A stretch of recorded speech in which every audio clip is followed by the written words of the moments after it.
لیوانه شمنن می یار لیدل نده ما د دوو جانو سردار لیدل نده او چې پیسہ ورسره نوي خود غریب وي ما غریب سړی هوښیار لیدلی نه دی مالداري او دینداري د سره لري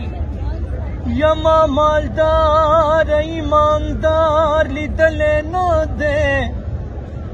نو هر سړی تر خپل مطلب پورې یار دی ما ته الله دپاره یار لیدلی نه دی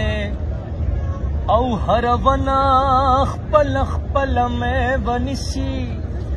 یا په نارنج کې مې انار لیدلی نه دی نو زه رحمان د محمد در خاکروب یم او ما ته د په شان دربار لیدلی نه